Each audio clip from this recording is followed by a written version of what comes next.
Beleza. Sejam bem-vindos ao Gene Talks, o podcast do Intergen, o Instituto Nacional de Terapia Gênica. Aqui exploramos os avanços, aplicações e transformações da terapia gênica na saúde, sempre com convidados que são referência na área. Gente, calma aí rapidinho aqui. Eu tenho que tirar esse som do computador. Não vai ficar toda hora aparecendo.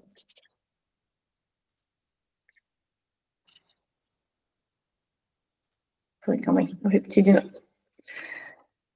Sejam bem-vindos ao Gene Talks, o podcast do Intergen, o Instituto Nacional de Terapia Gênica. Aqui exploramos os avanços, aplicações e transformações da terapia gênica na saúde, sempre com convidados que são referência na área. Eu sou a Natália, divulgadora científica do Intergen. Eu sou o Thiago, aluno de pós-doutorado com foco em terapia gênica e em doenças neurodegenerativas. E no episódio de hoje, vamos falar sobre terapia gênica para doenças degenerativas, vetores AAV e inovação brasileira. No episódio de hoje, temos a honra de receber um dos maiores nomes da terapia gênica do Brasil, a professora Hilda Petter Silva. Nossa professora é associada do Instituto de Biofísica Carlos Chagas Filho, da UFRJ, doutora em Biofísica pela UFRJ, com pós-doutorado na Universidade da Flórida, um dos principais centros mundiais de produção de AAVV. Implementou o primeiro núcleo de produção nacional desses vetores no Brasil e hoje lidera o Laboratório de Terapia Gênica e Vetores Virais. Atua em projetos inovadores para doenças da retina, neurodegenerativas e genéticas, usando vetores AAV e tecnologias como CRISPR-Cas9.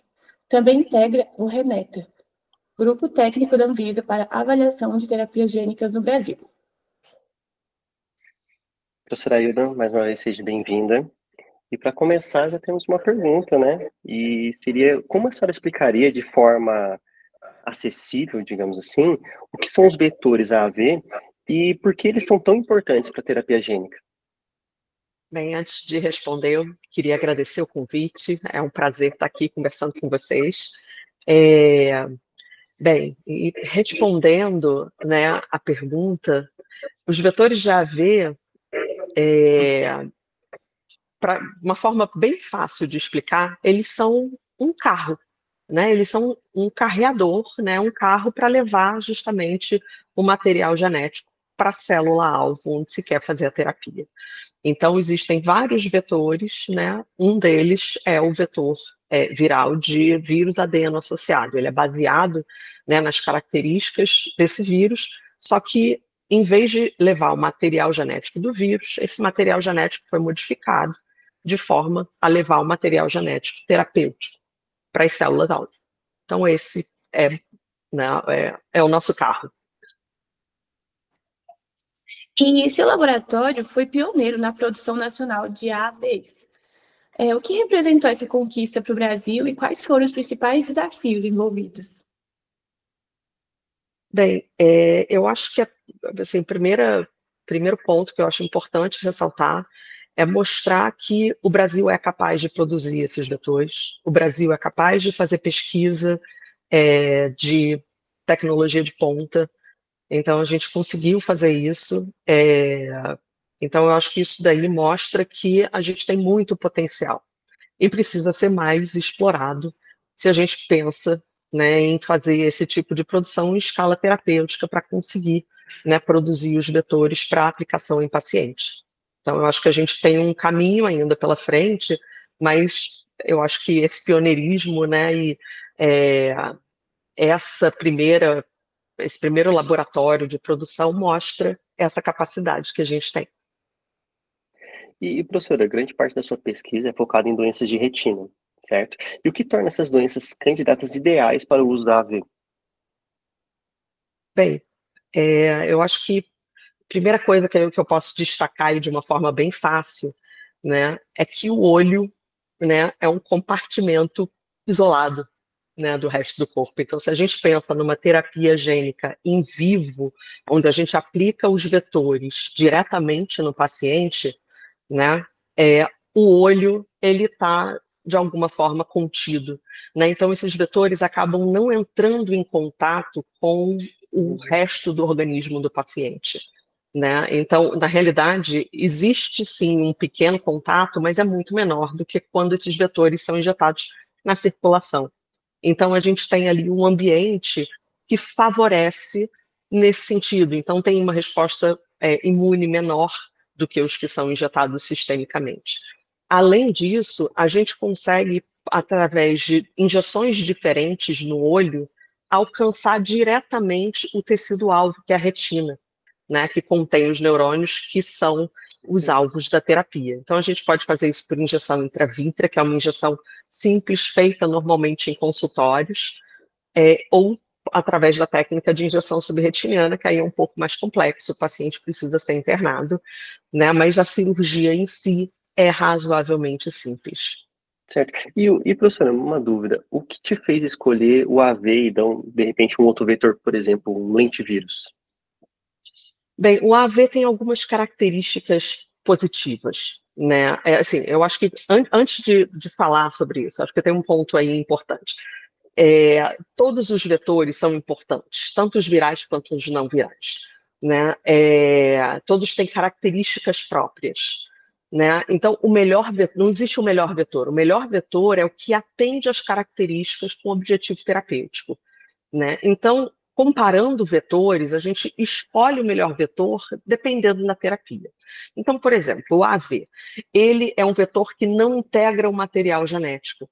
Então, o fato dele não integrar, comparado com lentivírus, né, ele evita uma integração num sítio indesejado que pode levar a um câncer, o que já aconteceu com vetores lentivirais.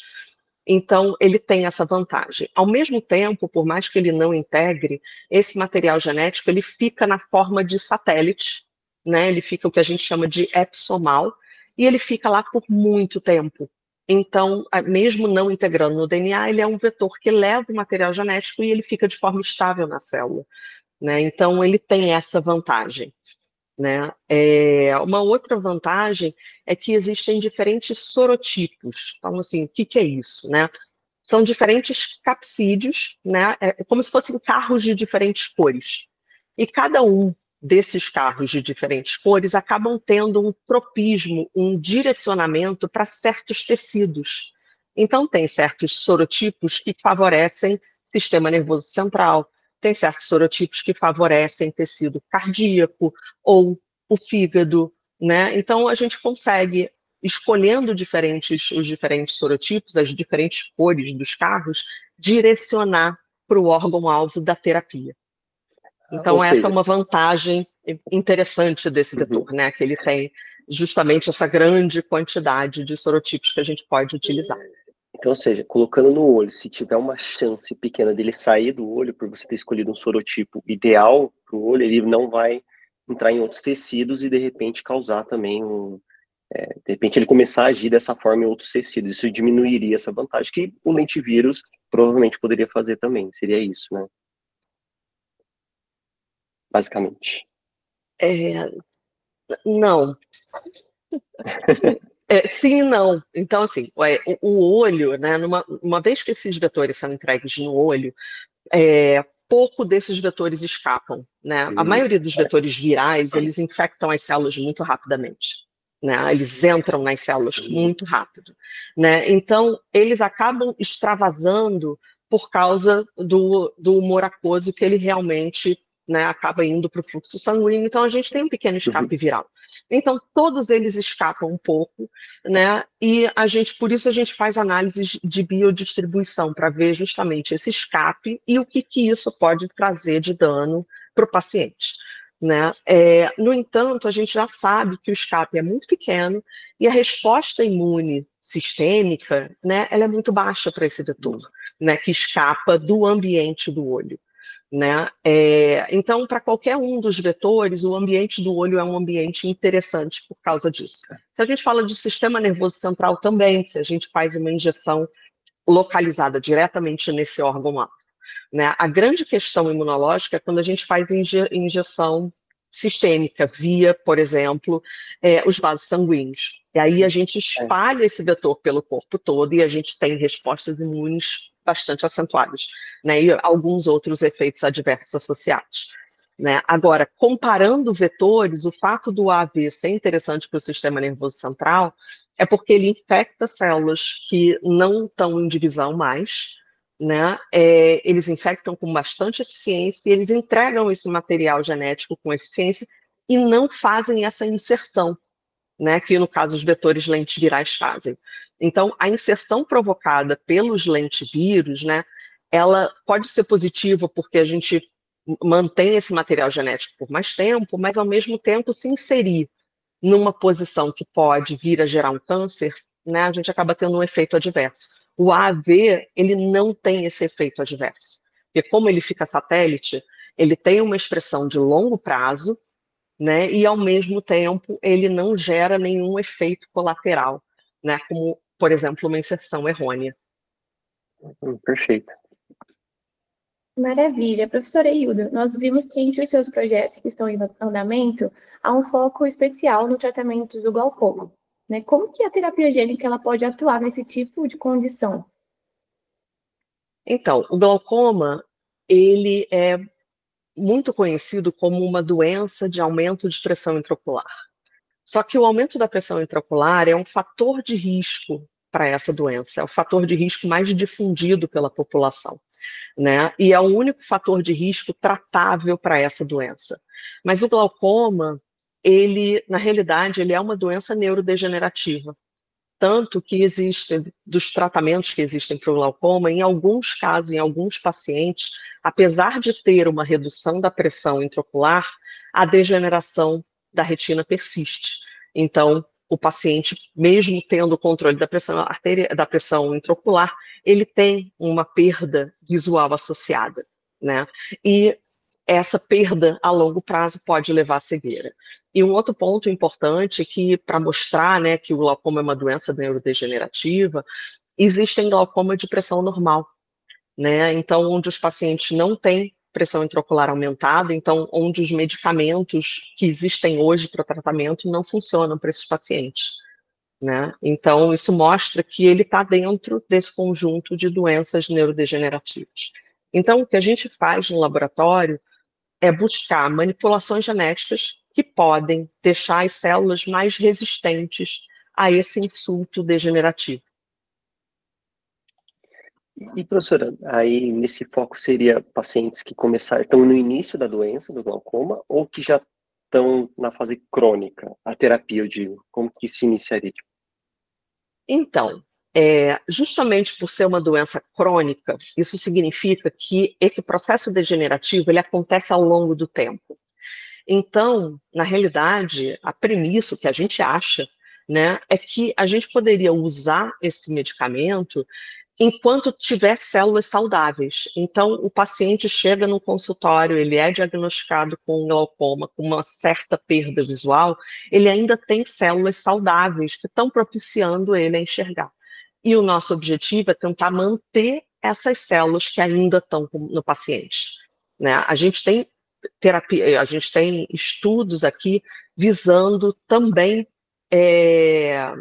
aspectos regenerativos, né? Mas são estudos bem iniciais, onde aí, nesse caso, a gente está buscando também melhorar aquelas células que já estão comprometidas, né?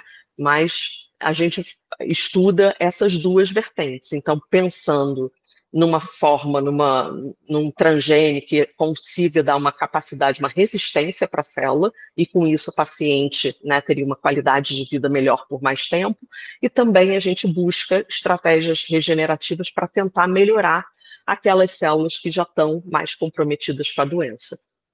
A senhora, eu sei que é difícil afirmar isso, mas a senhora acha que, por exemplo, um paciente que perdeu a visão teria uma possibilidade de repente regenerar, talvez ele ter isso?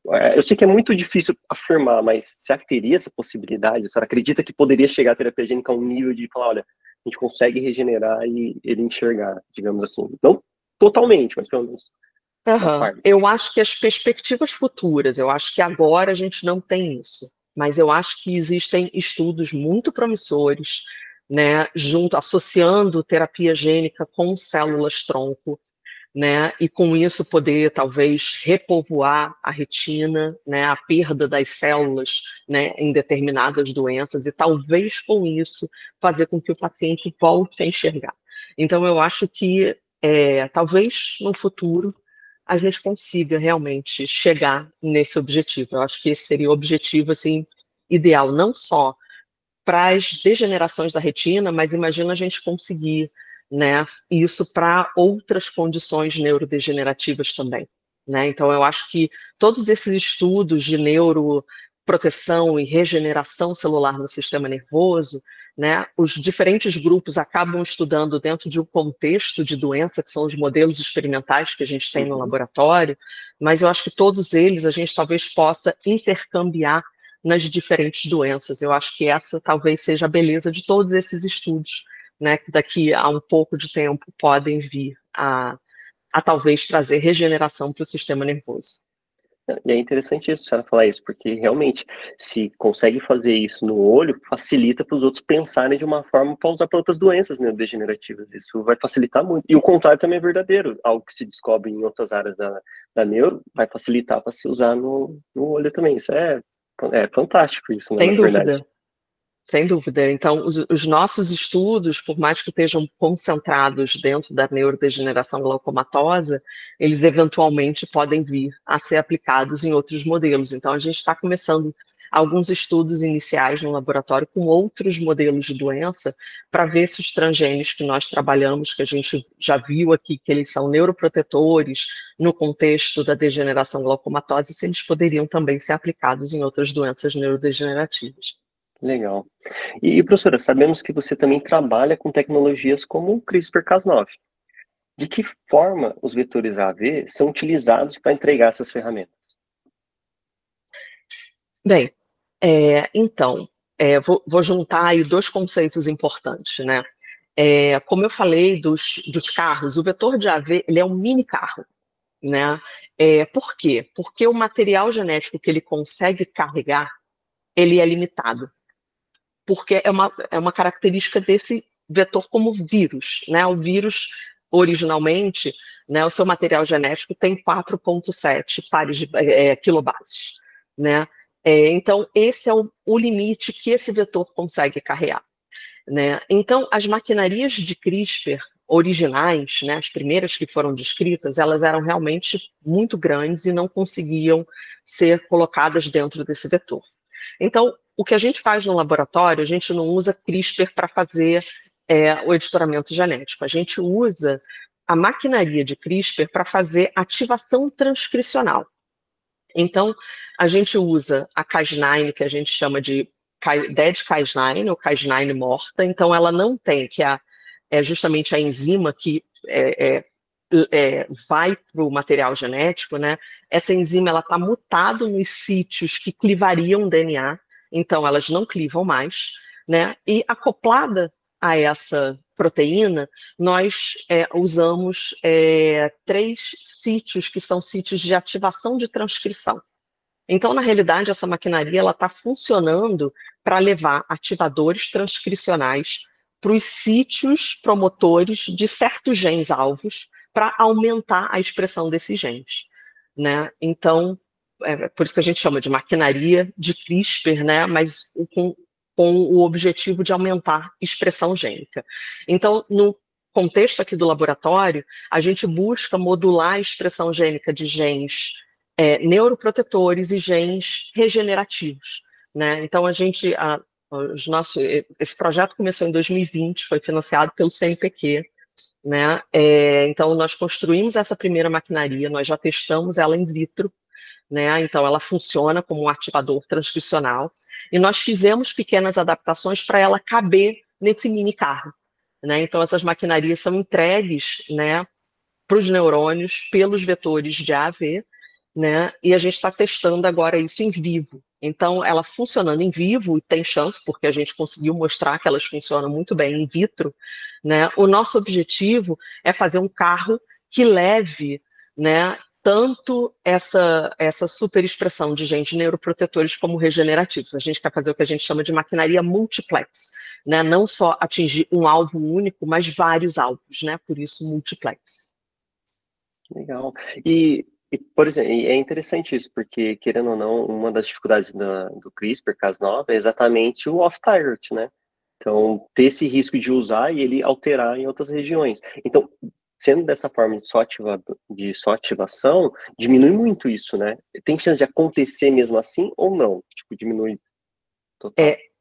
Então, diminui muito, já existem dados na literatura que mostram que essas maquinarias na forma de ativadores ou inibidores de transcrição, então os moduladores de expressão gênica, né, elas têm menos off-target, mas mesmo assim a gente precisa fazer as avaliações para ter certeza que a gente só está modulando, né, os genes de interesse para determinada terapia e não outros alvos. Então a gente faz, né, essas análises tanto in vitro quanto, né, quando a gente for fazer os experimentos in vivo, a gente também precisa fazer análise de off-target para garantir a segurança, né, dos resultados que a gente está tendo. Uhum. E eu achei interessante a senhora comentar que teve que diminuir, né, a ferramenta, porque, querendo ou não, uma das maiores dificuldades da terapia gênica é exatamente ter ferramentas muito grandes, querer usar um vetor específico, mas que ele não caiba, e aí o que você faz depois? Aí você tenta mudar para um outro vetor, mas ele não é o ideal, que é o que a gente falou. De repente ele não é ideal para aquele órgão, e aí o que você faz? Então, ou seja, é interessante a senhora ter que ter diminuído para caber no adenovírus, exatamente porque ou seja, poderia usar outro? Poderia, mas ele não ia ser tão ideal, de repente, ali, né? Ia ter outras dificuldades, né?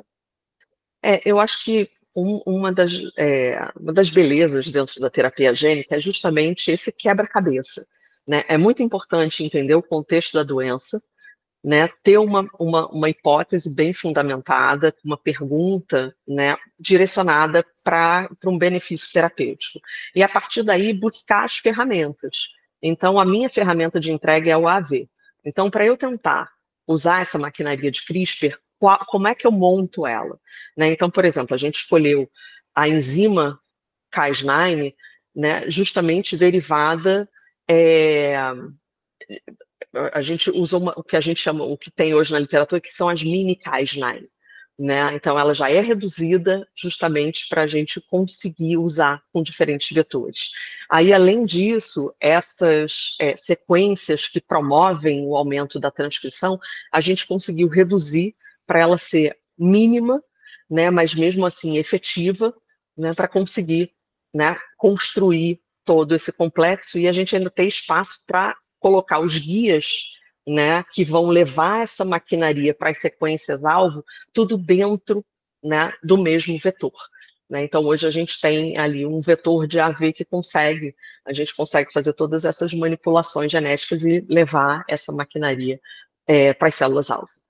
Ah, legal. Maravilha. E como que vocês testam a eficácia e avaliam, né, a segurança dessas terapias nos modelos pré-clínicos? Se vocês já têm algum resultado recente que poderiam destacar?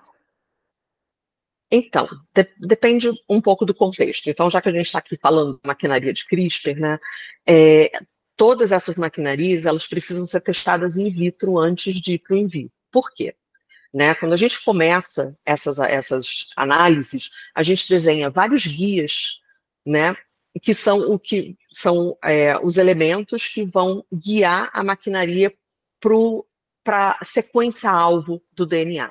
Então, como o meu objetivo é aumentar a expressão de certos genes-alvo, eu preciso levar essa maquinaria para a sequência promotora desses genes. Então, eu desenho, né, guias de uma forma aleatória, né? Existem programas que ajudam a gente a fazer esses desenhos a partir de resultados da literatura, né? Então, mas a gente desenha uma certa quantidade de guias, de 6 a 8, e a gente testa a eficiência de cada um deles in vitro, por exemplo.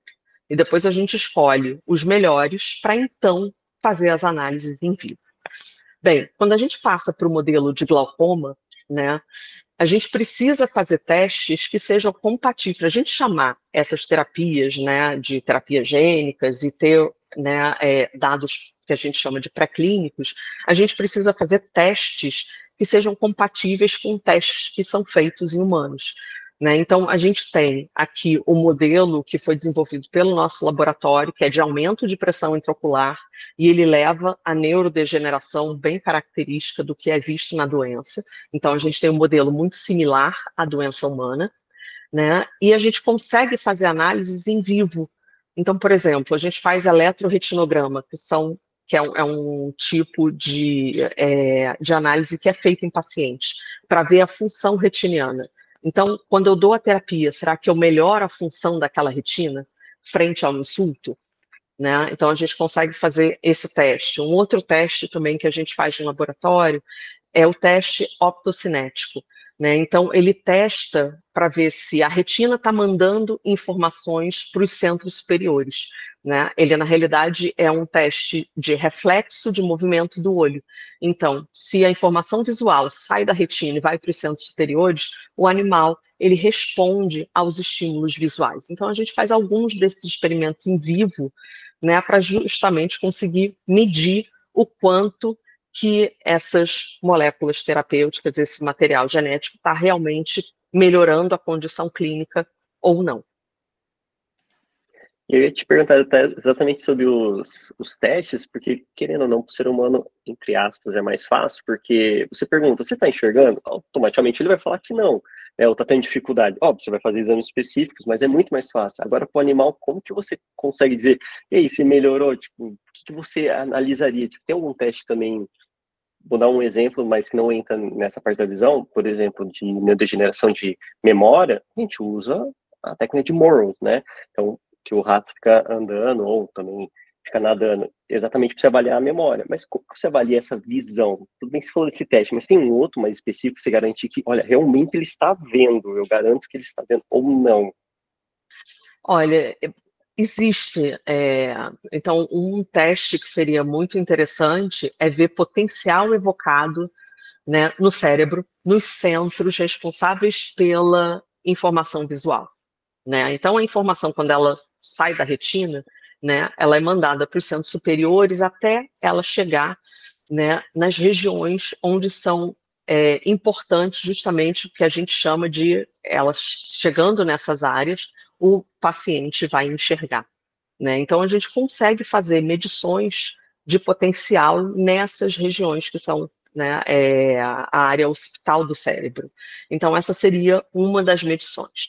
O eletroretinograma, ele é muito importante porque ele mostra a atividade elétrica da célula, né, na retina, mas ele não mostra efetivamente se essa informação ela está saindo da retina indo para os centros superiores. Então, o teste optocinético, ele já é um teste mais avançado que já mostra, né, um pouco disso. Ele está mostrando uma resposta reflexa, né, ao estímulo visual. Então, se essa informação sai da retina e vai para os centros que geram essa resposta reflexa, a gente consegue ter, né, essa captação através desse teste optocinético. Mas talvez, eu acho que o segundo passo, que seria o que, olha, ele realmente está enxergando, seria testar essas informações visuais chegando nas regiões occipitais, através de potencial evocado. Então, teria uma possibilidade, né? A gente pretende realizar esses testes, a gente tem o equipamento, está trabalhando nisso para tentar, né, obter resultados robustos e conseguir também apresentar eles. Legal. E com esses testes, eu também conseguiria dizer a porcentagem, entre aspas, da visão do animal. Tipo, digamos, o modelo perdeu, entre aspas, 20%, 30%. Aí eu consigo prever isso, teve uma melhora dos 30% que ele perdeu, melhoramos 5%. Eu conseguiria ver isso também, ou não? Conseguiria, mas eu acho que a melhor forma de conseguir entender um pouco melhor, né, esse ganho, né, ou a perda, né, no caso da degeneração, é juntando juntando os testes funcionais com as análises in vitro do tecido, né, in vitro não, desculpa, as análises do tecido.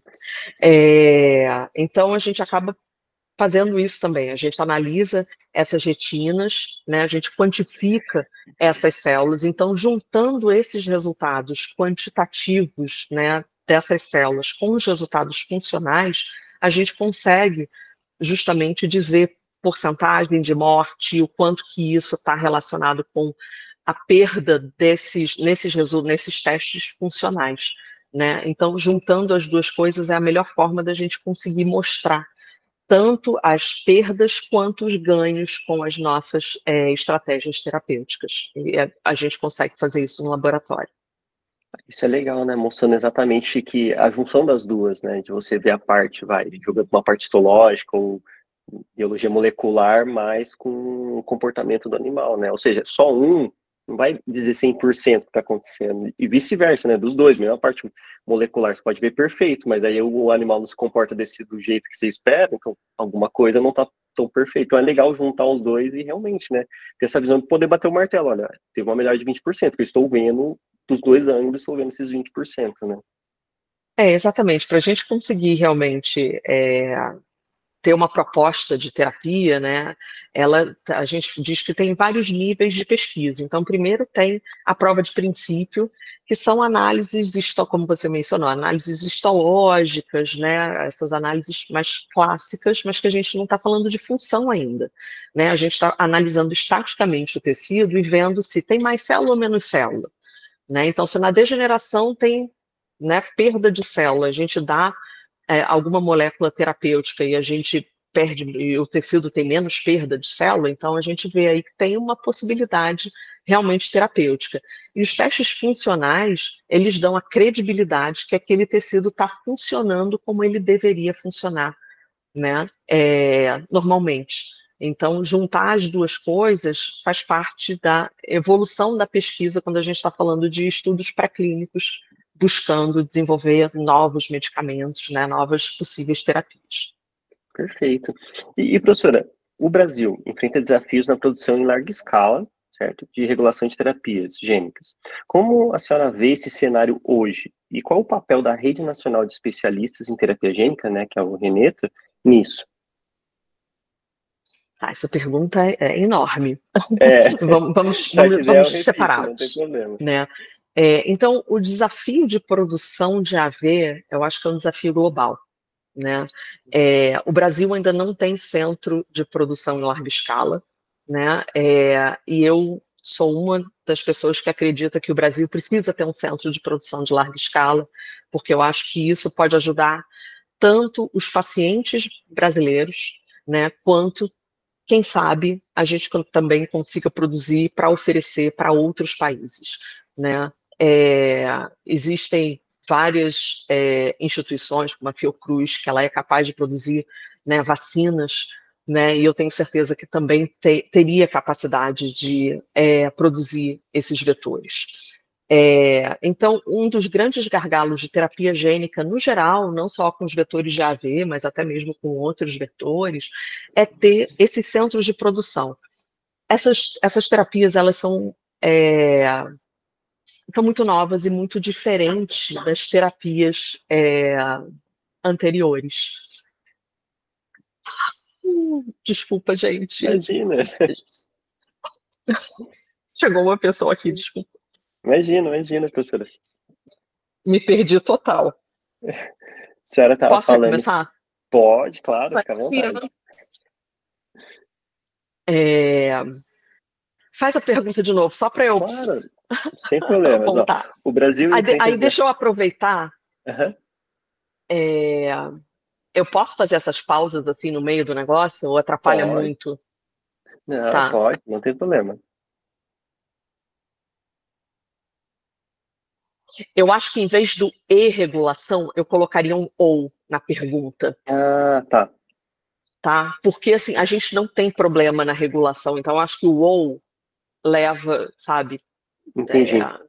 Professora, rapidinho. O que você vai comentar sobre essa questão da produção em larga escala, né, do AAV, eu acho que eu vou estar pulando essa segunda pergunta do bloco 2, sabe? Eu vou direto para a terceira, beleza? Depois que o Thiago fizer essa primeira. Porque, assim, como não tem no Brasil, eu acho que no Brasil eu posso falar dessas possibilidades. Talvez você podia inverter. Começa com a segunda. Pode ser.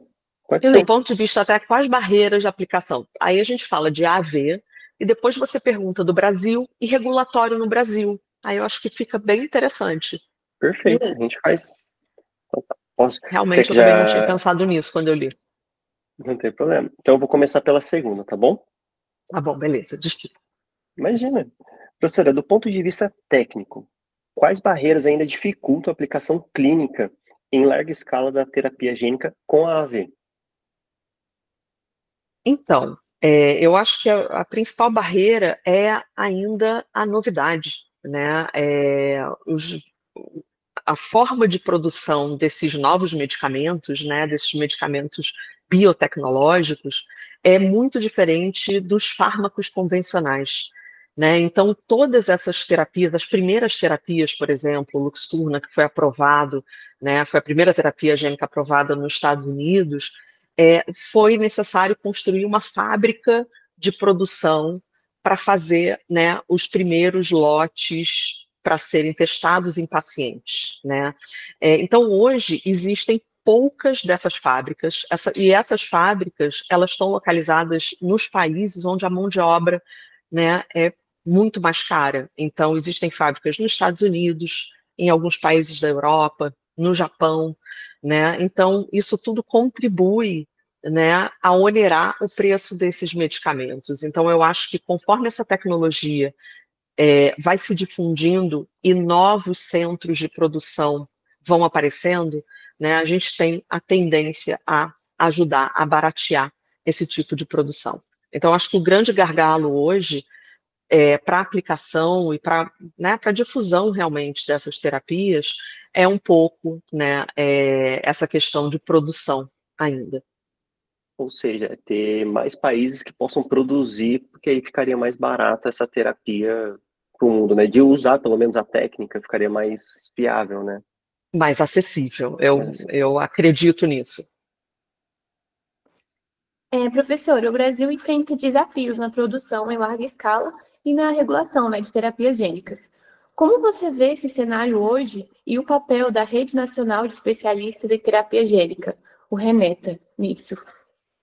Bem, então o Brasil não tem nenhum centro de produção de larga escala, né? E eu acho importantíssimo que a gente tenha o quanto antes, né? Então nós somos capazes de fazer esse tipo de produção no Brasil, né? Existem diferentes centros que podem ter essa tecnologia e oferecer esse tipo de medicamento para o SUS, por exemplo.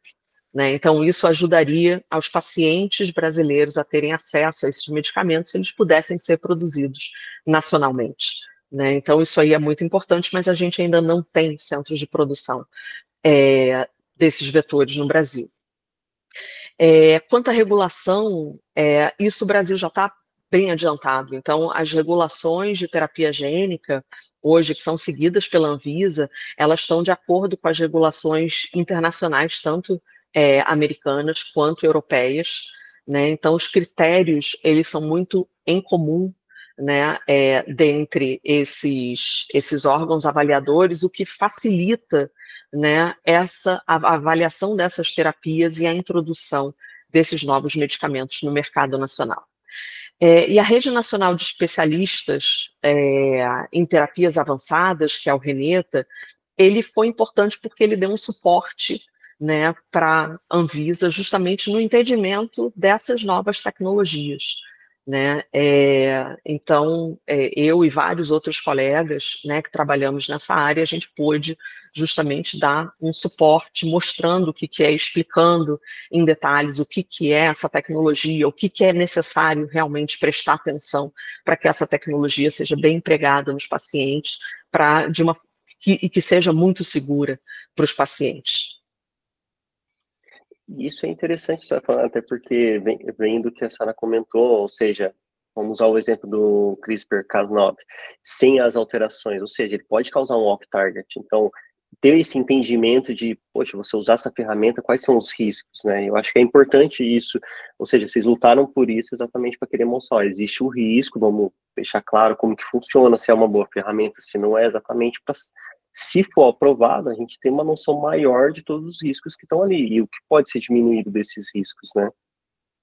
Sem dúvida. Então, todas essas novas tecnologias, né, elas têm características muito peculiares, né? E é muito importante o entendimento né, de todas essas características para a gente poder fazer uma melhor avaliação, né, de como aplicá-las em pacientes em determinadas doenças, né? Então tem dois contextos aí muito importantes, um entendimento realmente das doenças e das possibilidades, né, com essas novas tecnologias, de como essas tecnologias podem ajudar, né, talvez na busca de curas ou melhora do quadro terapêutico para essas doenças que hoje não têm cura, né? E eu acho importante chamar a atenção que a terapia gênica, toda a premissa da terapia gênica, né, ela veio para tratar doenças onde se tinham defeitos no material genético. Só que hoje a gente já vê que tem uma aplicação muito mais ampla, né, como câncer, né, com os CAR-Ts, né, e possivelmente para doenças neurodegenerativas, né? A gente tem doenças neurodegenerativas que têm um fundamento genético, então elas são derivadas de uma alteração no material genético, e tem outras doenças que são multifatoriais, como é o caso da degeneração glaucomatosa. E mesmo assim, existem pesquisas, né, dentro dessa área, tentando buscar ferramentas dentro do contexto genético, né, para tratar doenças que não sejam somente essas doenças que a gente chama de doenças raras, né? E, professor, os critérios de avaliação, não precisamos se aprofundar tanto, mas assim, os critérios de avaliação para a terapia gênica e para um fármaco, por exemplo, são similares? Eu digo no sentido assim, você vai para a parte clínica, né? E aí tem a porcentagem do quanto aquele fármaco tem que ter para ser benéfico para o paciente e você colocar no mercado. A terapia gênica segue esse parâmetro próximo ou não? Já muda um pouco o parâmetro por ser uma terapia diferente, né? Que usa uma maquinaria. Olha, eu posso dizer que o objetivo final é o mesmo, né? Então, é melhora de quadros clínicos.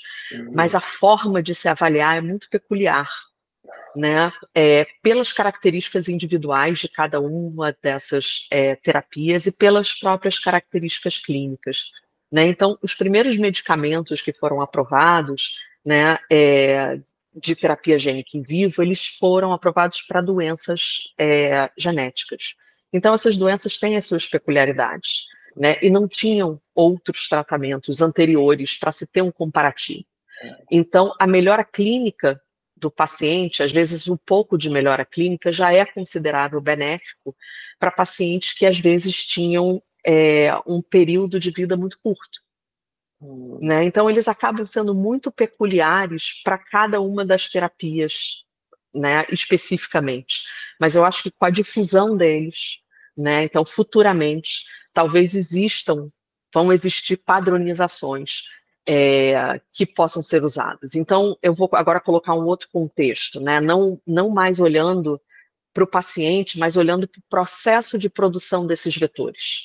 Então, esse processo de produção, ele pode ser avaliado mais sistematicamente, né? Então, isso é o objetivo justamente de fazer com que os regulatórios, eles conversem, o regulatório nacional e o internacional, para que as mesmas formas de análise valham para as duas, né, as duas ou três agências, né?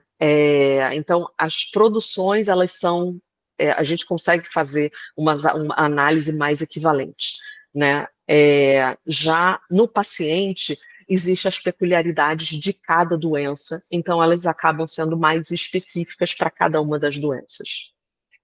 E isso é interessante, né? Ou seja, como você falou, é difícil afirmar porque são doenças que, às vezes, dependendo da situação, você melhorou a qualidade de vida, mas o paciente ainda está com a doença ou seja, melhorou, e esse foi um aspecto que foi avaliado, né? Pela melhora, e a gente sabe, tem doenças que só de ter uma melhora de qualidade de vida, é um passo gigante, né? Então, já é um grande passo.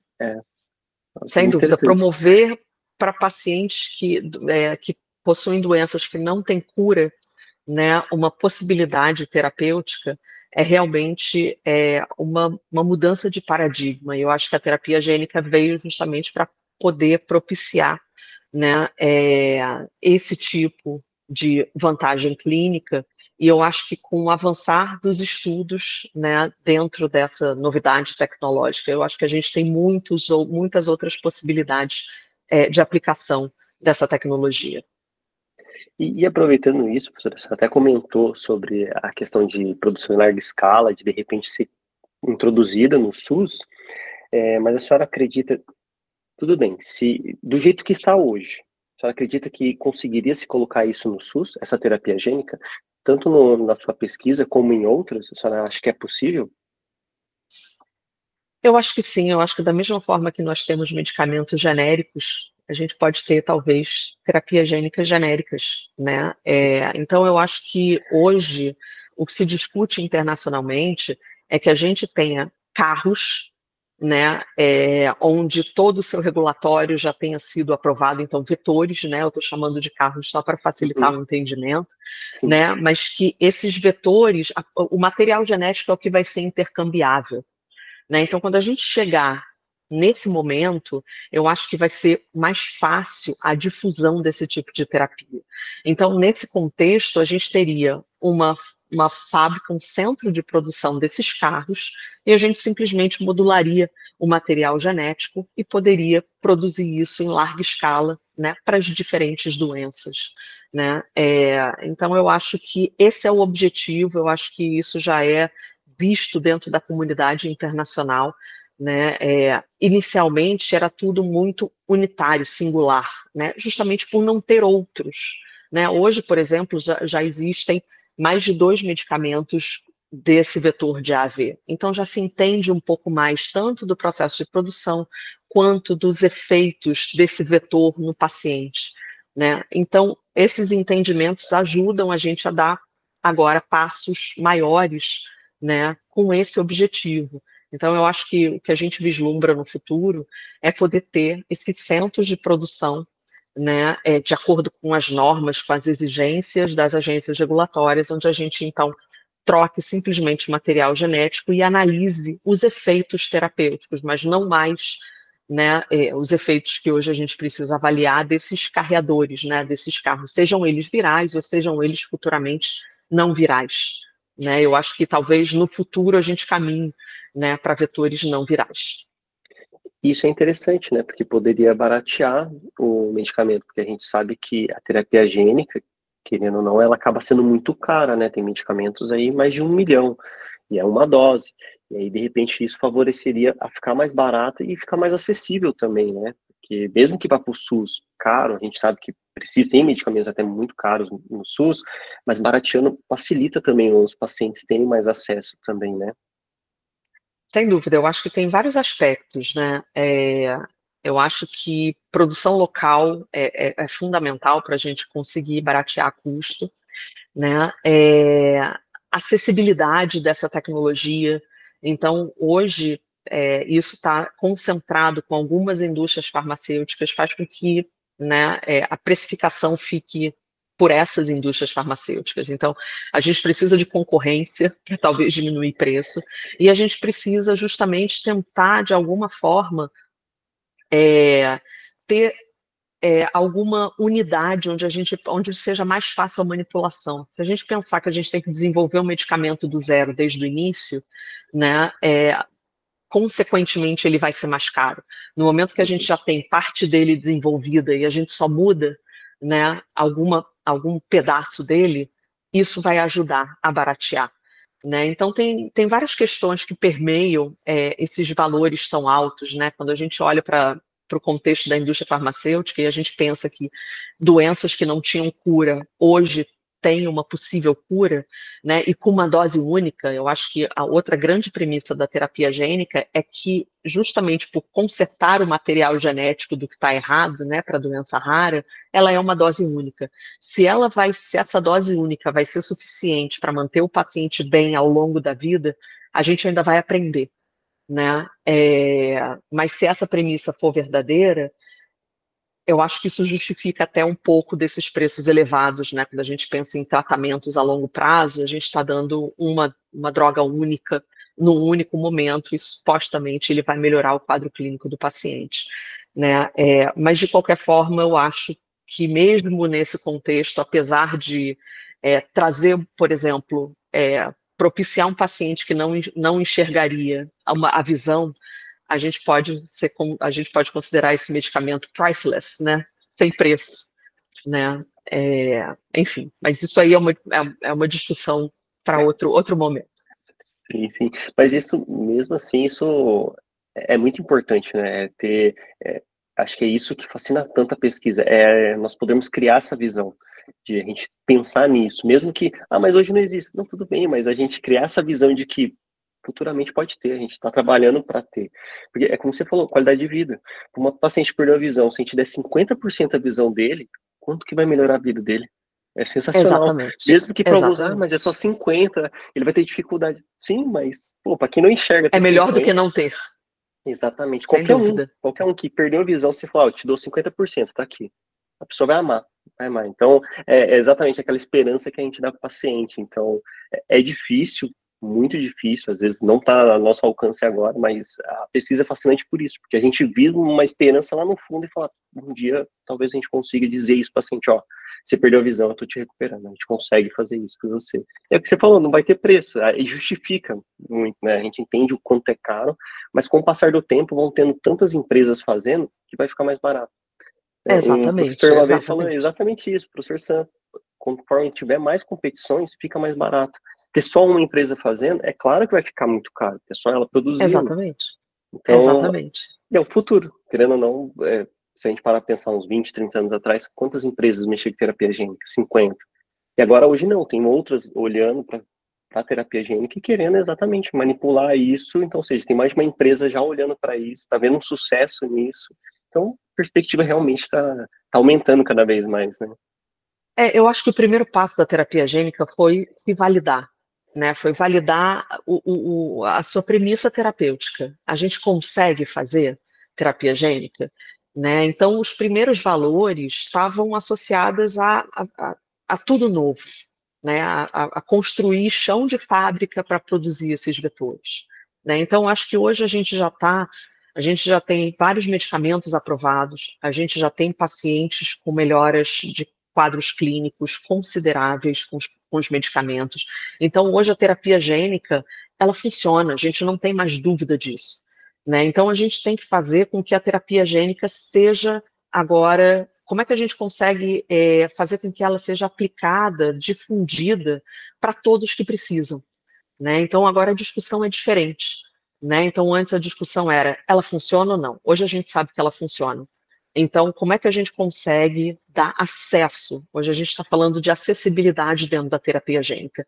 E essas são as discussões fundamentais, né? Então, pensando no Brasil, para a gente ter acessibilidade ao SUS, né, a gente tem que ter produção nacional. Concordo plenamente. Verdade. Professora, como que você vê o papel do Brasil no cenário global da terapia gênica nos próximos anos? Você acha que o Brasil tem um potencial para nós sermos líderes, né, em algumas áreas específicas da terapia gênica? Então, eu acredito plenamente que o Brasil tem potencial, né? Eu acho que todo o grupo que participa do nosso INCT, eles são todos pioneiros dentro dessa área, né? Então, assim, nós conseguimos fazer tecnologia de ponta, né? Nós precisamos, sim, de investimentos constantes, mas eu acho que também um olhar voltado para justamente trazer essas terapias para o Brasil e tornar isso tudo acessível. Então, essa discussão que a gente está tendo aqui é muito importante. A gente precisa que o público leigo entenda o que são essas novas terapias, né? Como é que elas funcionam, né? E o que elas representam. Não só entender terapia gênica como a droga mais cara do mundo, né? Mas por que ela é mais cara? Como que a gente consegue baratear esses medicamentos, né? Então, eu acho que essa discussão, né, pode trazer novidades, inovações que façam com que a gente consiga baratear esse custo nacionalmente. A gente precisa primeiro ter um olhar nacional, né? E eu acho que se a gente conseguir ter esse olhar nacional, né, e talvez essa novidade, isso possa ser copiado também lá fora. E isso pode ajudar também outros países, né? É, então, assim, eu sou uma super defensora tanto do conceito quanto da aplicação, e que o Brasil é totalmente capaz de produzir ciência de ponta e de produzir novas tecnologias, e os resultados que estão aí demonstrados nas várias publicações científicas mostram isso. E professora, o que a senhora comentou, achei interessantíssimo, que é o fato de divulgação, exatamente para a população entender, porque é difícil. Até mesmo quem é da área tem dificuldade em muitos pontos, porque vai evoluindo, você vai alterando um gene, você tem que entender todo o contexto. Aí imagina explicar isso para um paciente, né? Então, ou seja, divulgar para ele poder entender. Que você, imagina, você falar, tô colocando um vírus em você, mas ele aprendeu desde a infância que vírus é ruim.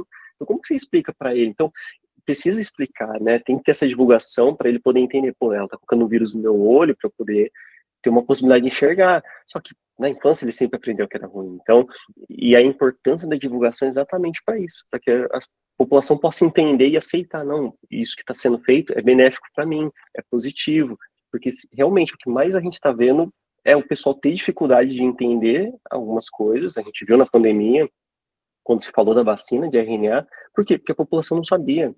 Né? Infelizmente, não, né, mesmo que fale, mas a gente tentou explicar, mas é num caos você tentar explicar, olha, eu vou colocar um RNA em você, de um vírus, como a população, né, não ficar nervosa, porque nunca foi levado esse conceito, e eu acho importante realmente essa divulgação, para que eles possam realmente entender e saber, não, isso é benéfico, isso tem todo um... Eles podem não entender todo o conceito, que é natural, né, mas eles entenderem o quão benéfico aquilo vai ser para eles, né, a importância disso é fundamental. Eu vou fazer uma analogia que eu sempre falo quando eu né, vou dar algumas palestras. Eu acho que a terapia gênica começou com um problema de marketing, né, principalmente a terapia gênica com vetor viral. Como é que a gente vai justamente introduzir, falar para um paciente que a gente vai usar um vetor derivado de um vírus? Se a gente pensar, vírus mata, vírus causa pandemia, vírus acaba com o computador, né? Como é que um vírus pode ser benéfico? Né? Mas a gente tem que pensar justamente que não é um vírus, ele foi modificado, por isso que eu sempre chamo ele de carro, porque fica mais fácil, né? E fica menos agressivo falar, não, a gente usa um vetor viral, a gente está usando um carro de cores diferentes para levar o material terapêutico, que não é mais um produto químico, um fármaco, né? É hoje um material genético ou uma maquinaria de CRISPR para modular o material genético, né? É um novo conceito, né? Mas eu acho que a gente tem que deixar ele de alguma forma acessível, né? E eu acho que mostrar os resultados é sempre muito importante mostrar os resultados de segurança, né, justamente para os pacientes ficarem seguros daquilo que está sendo proposto, né, desses novos medicamentos. Então, todos esses medicamentos têm uma extensa análise de segurança, justamente, né, principalmente os que são vetores virais. O que isso vai causar no paciente? A resposta imune. A maioria dos vetores levam muito pouco de material genético viral, então isso não tem nenhuma influência para o paciente. O que gera efeitos colaterais, na maioria dos casos, é o capsídeo proteico, né, que geram respostas inflamatórias justamente porque é o capsídeo proteico do vírus. Mas se a gente pensar que os vírus evoluíram milhares de anos para conseguir entrar na célula, ele hoje é o melhor carro. Então, né, a gente ainda depende desses vetores. Mas quem sabe no futuro, né, terapias gênicas não virais, né, possam vir a substituir as terapias gênicas virais, né, e isso também vai talvez ajudar a baratear o custo delas, né? Então eu acho que o conceito que a gente precisa implantar é que a gente está modificando o material genético de alguma forma, ou entregando um gene, ou entregando um RNA, né, ou entregando uma maquinaria que vai modular transcrição gênica, fazer editoramento genético, né, e a gente precisa acessar a célula-alvo com algum vetor, com algum carro, né, mostrar que a premissa não é muito difícil, né, como você falou, talvez o conceito todo, né, a gente tem que deixar ele o mais simples possível para eles entenderem e mostrar todas as seguranças de todas as etapas, né, até esse medicamento chegar no paciente. Exato, fazer algo parecido com as vacinas. A gente sabe que tem pessoas contra e tudo mais, mas, querendo ou não, o paciente, ele entende o básico da vacina. Ah, eu me vacino exatamente para eu poder me defender para quando eu tiver aquele vírus. Só que tem todo um conceito por trás imunológico. Ou seja, a gente não precisa entrar nisso para ele não precisa saber disso. É que não precisa saber, tipo, é muito conceito teórico da parte biológica. Se ele quiser, ele pode saber. Mas é na questão assim, ou seja, levar de forma mais simples possível para ele só entender a importância que é ele estar recebendo aquilo, né? Eu acho que, e indo até além do que a senhora falou, pensando assim, isso poderia ter sido, pode ainda, né, ser levado para as escolas, exatamente para desde pequeno eles irem aprendendo que o vírus tem a parte negativa, mas tem a parte positiva de você usar, de falar tipo de terapia, ou seja, desde a infância ele já vai aprendendo, vírus é ruim, mas dá para você fazer ele ficar bom. Como? Com algumas alterações, mas ele saber o básico, exatamente para ele já ir crescendo e saber, não, existem formas de terapias e ele vai entendendo desde pequeno que pode ser bom, mas pode ser ruim, tudo vai depender de como é manipulado isso, né? Exatamente. Então, a divulgação científica se torna essencial hoje em dia, justamente para introduzir esses pequenos conceitos, né? E para todo mundo se acostumar, porque são muitas novidades, né? Até mesmo a gente que está na bancada, a cada ano, né, essas tecnologias vão mudando. Então, realmente, são muitos detalhes, né, para todo mundo conseguir acompanhar. Então, se a gente conseguir simplificar e levar esse conhecimento, né, para a população, isso é realmente muito fundamental. Eu acho que esse é um pouco do nosso objetivo aqui. Concordo totalmente. A ideia, né, a proposta tanto é que a gente usar de uma forma que as pessoas possam entender de forma fácil, né? Porque tem muitos termos científicos. Se a gente fosse falar aqui, nossa, fica muito difícil, né? Uma vez até me perguntaram sobre artigo científico. Mas você não leva para a população? Eu falei, mas o artigo científico não é para a população. Não adianta a gente falar, não é o artigo científico como um todo, né? Ele é falado para os pares. Isso que é ruim. E aí, imagina, você chegar para a população, lê o artigo científico, você vai ver como é bom a terapia gênica. Não tem como, ele não vai. Então, ou seja, a gente tem que levar de uma forma exatamente com termos apropriados, exatamente para eles entenderem e falar, nossa, eu estou entendendo, é bom mesmo, tem sentido, tem toda uma lei por trás, eles não estão jogando, a gente está sendo protegido por leis, tem ali, se der errado, isso não vai sair. Então, exatamente isso, é a nossa divulgação de uma forma simples para todo mundo poder entender e ter todo esse conhecimento, né? Exatamente, exatamente. Isso é realmente fundamental. Professora, para a gente encerrar, né, nosso episódio, qual mensagem você deixaria para os jovens pesquisadores que desejam seguir na área de terapia gênica? Bem, eu sou muito suspeita para falar disso, mas eu acho que é muito interessante. Eu acho que a gente tem um futuro muito promissor.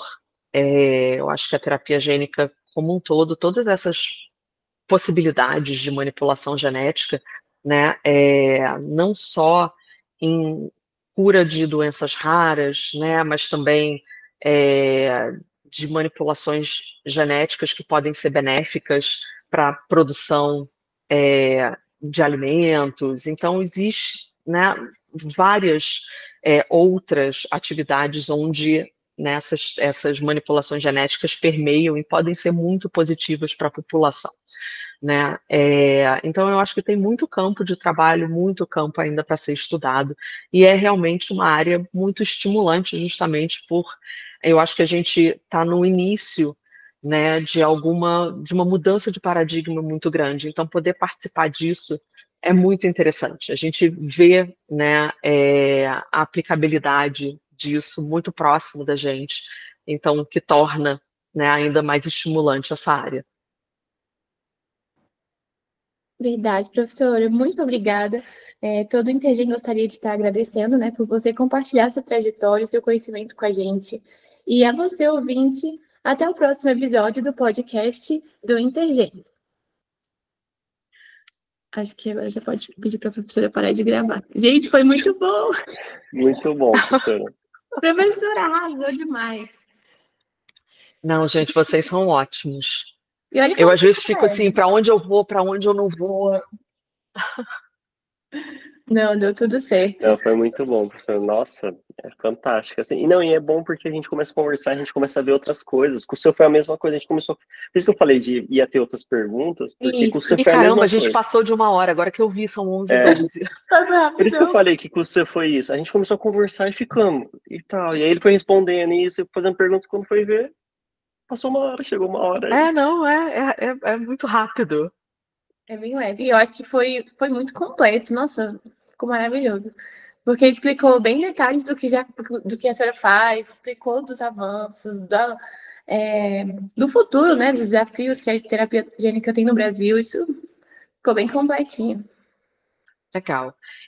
Se vocês acharem que alguma coisa está meio truncada, eu acho que logo no início teve uma pergunta que o Thiago fez, Uhum. que assim, eu não queria, né, falar, não é bem assim, sabe? Se vocês acharem, a gente me avisa, a gente marca e Não tem problema, professor. Imagina. Tudo bem, pode deixar. E a mesma coisa, senhora. Se a senhora achar que precisa em algum momento gravar alguma coisa, a senhora fala. Próximos podcasts também, porque a nossa ideia é ter outros podcasts, trazer a senhora de novo, o professor Sam também, exatamente às vezes para ser mais específico, para ser mais geral também, porque a gente está, por exemplo, o professor Sam foi de forma geral, ele falou da terapia gênica de forma geral para a gente poder abrir. E aí, conforme a gente está trazendo alguns mais específicos. A nossa ideia também seria trazer artigos que saíam, vou te dar um exemplo da síndrome de Down, que eles usaram uma terapia para fazer. Exatamente. E a gente achou interessante. E é legal, de repente, trazer para a gente falar sobre o artigo. Com a ideia, claro, não de criticar os autores, mas dizer qual é a dificuldade de fazer. De tipo, qual a dificuldade disso? Isso vai ser bom? Não vai ser ruim? Em que momento eu posso usar? Quer dizer, que um paciente com síndrome de Down há 30 anos, eu posso aplicar nele? Sabe? Então, tipo, trazer essas coisas exatamente para quem tá vendo essa notícia, que nem isso apareceu muito no Instagram para mim.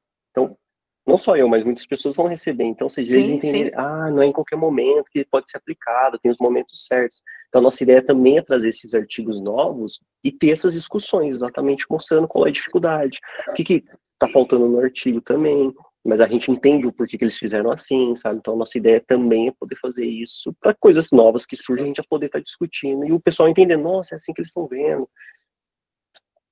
Assim, na realidade, quando vocês me chamaram, né, eu achei que o roteiro seria mais do problema que teve com Elevides, né, dos pacientes, que também é uma coisa que eu acho interessante, assim, né, não sei se já passou essa onda, mas eu acho que vale a pena. Então, assim, eu acho que a gente pode pensar, talvez mais para frente, colocar assim, que é muito, como é que eu vou colocar?